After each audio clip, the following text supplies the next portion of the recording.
Alright guys, welcome back to Formula 1 news. The British Grand Prix is this weekend. There has been speculation for some time as to whether Red Bull have reached the development ceiling of the potential of the RB20, but according to reports today, there are major upgrades on the way for Red Bull this weekend that in the simulator are giving major changes to their performance in a positive direction. Will the simulator correlate, as apparently Red Bull had problems with that a few races ago? Will McLaren bring upgrades as well? Is this the way for Max Verstappen to really fight back against Lando Norris and McLaren this weekend? Very much enjoy your thoughts in the comments below. Hit the like button if you enjoy. Subscribe if you're new as always, I greatly appreciate it. This is, by the way, the Red Bull livery that they will be running this weekend for the Grand Prix. Here we go. They've got some red on it. It's kind of nice, to be fair. They often run some sort of special livery for a few races a season. This is going to be one of them. Just quickly, this is the trophy. Rather less spectacular, maybe, than it could have been. Maybe it looks better from a different angle. I don't know, but that's going to be the trophy this weekend. It's maybe not the best trophy I've ever seen, but we've got to talk about some drama. Firstly, on the driver market, actually, or at least what is going on at Alpine, because they're trying to sign Carlos Sainz. Sainz is biding his time a little bit, and Audi, I think, are telling him, and Williams, I think, are telling him, hey, maybe hurry along a little bit, Carlos. Make your decision, because we've got to sign drivers too. Certainly, Audi Sauber are in that position right now. Flavio Briatore, though, has been very keen to try and get Sainz to Alpine over the last couple of weeks, since he joined Alpine as effectively a chief advisor. Now, apparently, Bernie Ecclestone, he's always, you can't keep this guy out of the sport, can you? So Bernie Ecclestone apparently recommended Flavio Briatore to join Alpine with Luca Di Maio, of course, who's the CEO over there, who apparently was rather desperate. So, yeah, we'll see if that goes anywhere in a positive direction. But with Briatore coming in, he's working to make signings everywhere. And apparently Mattia Binotto, who was linked to Alpine, I want to say like a year ago at this point, now apparently that may happen, and they are renewing their efforts to sign Mattia Binotto to the team. So, like, Binotto's Ferrari wasn't remembered fondly, and I think for good reason. But as an engineer, that's where Binotto actually is still considered to be a very valuable asset. So we'll see if that comes true, because there were rumours on that for some time. Quickly on Ricciardo, RB is apparently effectively his only option, right? The rumour has it that if Ricciardo is not kept by RB going into next year, Tsunoda is being kept. That's locked in. The question has been, will they keep Liam Lawson? Will they keep Daniel Ricciardo? Like, effectively, what is the plan there? Reportedly, though, Ricciardo isn't really getting offers from other teams, or isn't even really courting those options, and is feeling as it's effectively RB or bust for his future. So that's what Red Bull will decide. There were rumours a couple of days ago now that Liam Lawson could well be in for Ricciardo at some point this season, just to effectively compare the two, although now rumour says it probably isn't going to happen. We shall see, because Red Bull are usually pretty brutal when it comes to their drivers, and Helmut Marko made the point very public that the shareholders of the team really want their sister team to actually become a junior team, as it used to be, to develop talent rather than whatever you want to call it at the moment. Speaking of developing talent, Ollie Bearman will be in the Haas next year. The reports say that this deal is done, and apparently tomorrow it's going to get announced. That was what the speculation was as of today, that Bearman Haas is going to be announced tomorrow. So we'll see if that actually comes true. I guess it's, Haas, 4th of July, all that stuff. Maybe there's something in that. Of course, Bearman is a British driver, spent a lot of time in Italy with the Ferrari Driver Academy program, and look, Bearman has not been setting the world on fire at all in F2 this year. Neither has his teammate Kimi Antonelli, who's probably going to go to Mercedes. But anyone that's actually followed Formula 2 this year will know that given the performance of Prema and the state of the new generation of cars, and just the massive inconsistencies and power unit failures and clutch problems and all this stuff, it really goes to show why the Formula 1 teams don't consider F2 the be-all and end-all by any means in terms of who they're actually going to sign. But Bearman to Haas is going to be announced. Apparently, his partner is as yet unknown. Kevin Magnussen could still be there. He's performed better over the last couple of rounds. Hülkenberg is, of course, going to Audi Sauber for next year. There are other options that they could consider. Ocon is one that's near the top of the list, but apparently Ocon might have other positions as well that could be available instead. But also in this article, as Pier Giuseppe Donadoni points out, it's on the Aston Martin Adrian Newey thing, because Newey has been linked to Ferrari for a very long time, but Aston Martin have made some major signings. Cowell to their engine side, Cardile, we believe, from Ferrari, effectively from the technical direction perspective. So they're also trying to get Newey, because Aston Martin are, I wouldn't exactly say in free fall, but where they were at the start of 23 to where they are now, they're going to need a big revolution in some ways if they really want to start winning championships in 2026, which fundamentally is the goal alongside Honda engines. decisions. So Newey, the reports are very mixed on Newey, because a few days ago, the reports said, no, he's signed with Ferrari, that's locked in, a done deal, just a matter of time till the announcement. Now we're hearing that Newey's going to tell them his decision in short order. The big rumour on Ferrari was that Newey has signed some sort of pre-agreement, which runs until the end of July, where he effectively has until the end of July to make his mind up on what he's going to do. So I think that might be what's going on here, but it doesn't seem like he's actually completely decided yet, although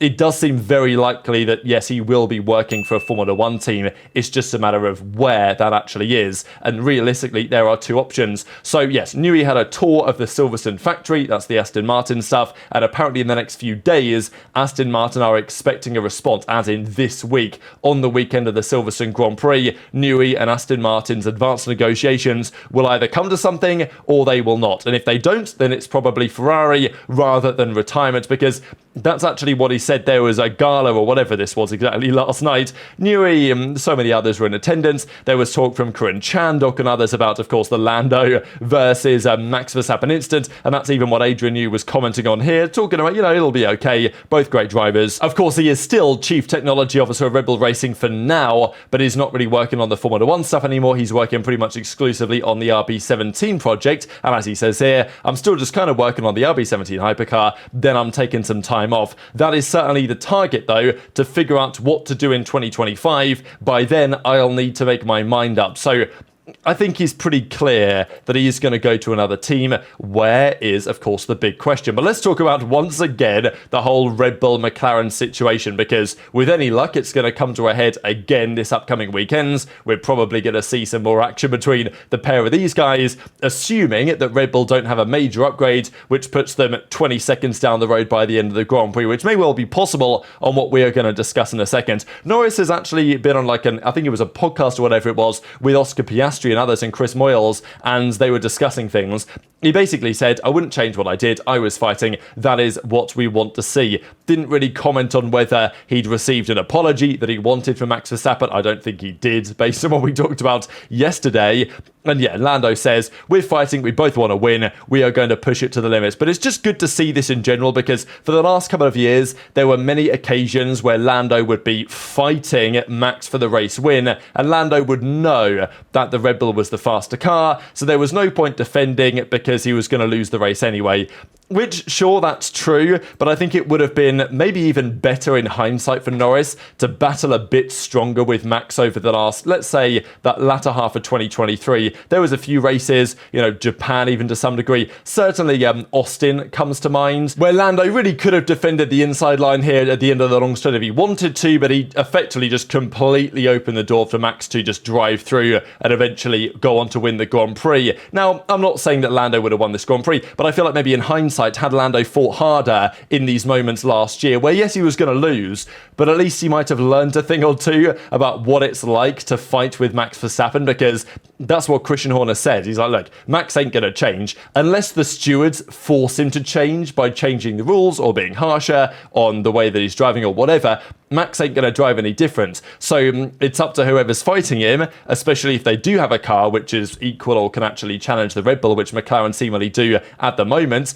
Then it's up to them to figure out how to fight Max. So maybe in hindsight, Lando will think, you know what, if I'd have fought Max a bit harder the last year or so, I might have been in a better position to understand exactly how to deal with this guy, which of course is a big challenge, because Max is certainly not going to keel over and die and lose a race without a fight. And this was really extending the drama on the story yesterday from McLaren F1. When I saw this, I was like, wow, this must be one of those fan accounts, right? But it's not. This is the official McLaren F1 Twitter account, x.com. Thorough analysis from former F1 test driver. I think is he not current F1 test driver for Mercedes still? But whatever, was certainly a test driver for Mercedes. An expert pundit, Anthony Davidson, on not just Lando and Max's instance, but ones that have gone before. So this is a 5.5 minute segment here of Anthony Davidson breaking down effectively why Max was in the wrong on a number of instances, the moving under braking on the first couple of occasions, comparing it to instance in the past. And there was other discussion from Jolyon Palmer today and all this stuff about the weekend. I'm not going to dive into the detail again, but But the fact of the matter is, this is a segment on Sky Sports that was talking about the incident, and McLaren, a couple of days after the incident, decided, you know what, let's just post this whole thing on our social media. I don't know if they got permission from Sky Sports to use this, but, you know, whatever. Incredibly interesting that the official account would do this, right? Because kind of reminds me of what Ferrari, maybe they used to be tweeting out back in the day. The no need to speculate on this tweet way back in Singapore. And, you know, McLaren are inviting some very interesting responses. I think a lot of McLaren fans are like, yeah, you know, it's good that our team is going to defend our driver and make the feelings that the team has public. And even Mercedes fans, I know, were looking at this and saying, wow, you know, McLaren are really coming heavily to the defense of Lando Norris in this, even though Mercedes, let's say at Abu Dhabi 2021, in the grand scheme of the season, a far more important circumstance than this race ends up being. I mean, look, realistically, Max is going to win the championship anyway. This was a non-championship deciding race. Sure, battle for the win, and therefore very controversial. But Mercedes fans are thinking, damn, our team didn't really do anything to try and, you know, back up Lewis or whatever. And McLaren are doing this over an incident which in the grand scheme is probably far less of importance and in memory in the history of Formula One. So, you know, it's a very interesting replies. I mean, even Ferrari, this news account, to say, can't wait for you guys to be back markers again. This is embarrassing. I think even there was a reply here somewhere, yeah, from Callum Nicholas, who is, you guys might recognize him actually. Well, actually, you'll definitely recognize this guy. This is Callum Nicholas, one of the most recognizable members of the Red Bull mechanic pit crew, effectively. And here he says, official team account, this is tragic. So, yeah, they were kind of getting cooked for this, McLaren. I imagine in part because they were just adding more fuel to the fire. But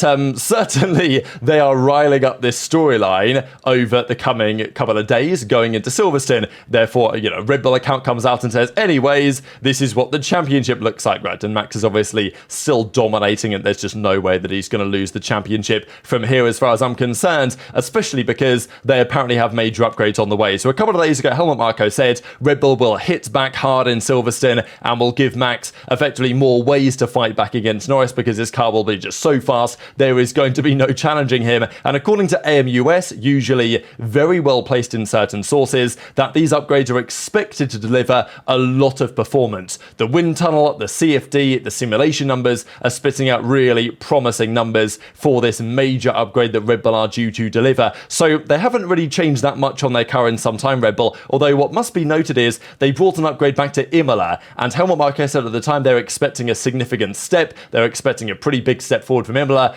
We didn't really see that, did we? They turned up to Imola with a new package, and sure, Max was strongest in the first stint, but in the second stint, Lando was strongest, came back into the race, and okay, once Lando got in the dirty air and around Imola, it's just so tough to overtake anyway. There wasn't really too much chance of Lando getting the win there. Max did a good job defending and using the dirty air and everything to his advantage, but, you know, it wasn't exactly like Red Bull turned up with an upgrade, and all of a sudden, you know, he was driving off into the distance. It was still very much, you know, nip and tuck in terms of who was actually going to take that Grand Prix in the end. But this time apparently it's going to be different. A lot of performance expected. The concern, I guess, will be for some Red Bull fans is that they mentioned recently about some correlation errors, right, between the simulator and what they saw on track. Now that was mainly due to curb riding. What they were seeing on the curbs wasn't correlating with on track, and, you know, the curb riding seemed to be better, let's be honest, in Austria. Like, it's not the same in Austria like a proper racing circuit as it will be at street circuits, for example, like we've seen some places earlier in the season, such as Miami,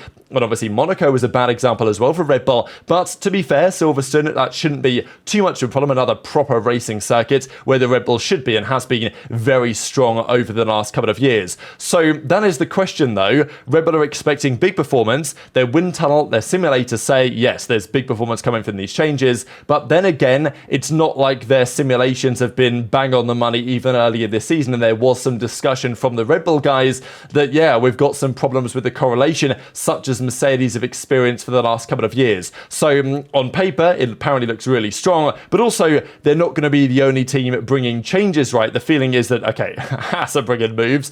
Is that really going to make them championship contenders? Probably not, but they've got a new floor in Silverstone for Haas, so they've got some more positive momentum after a double point scoring finish in Austria. But also McLaren, there were rumours McLaren have some parts this weekend. I'm sure Mercedes will have some parts. It's just, you know, a relative game at this point, right? Mercedes have brought, honestly, more development in the last couple of months than they arguably ever have over a period in their history. That was what Toto Wolff was saying. McLaren, they've brought major upgrades after small upgrades, after big further upgrades.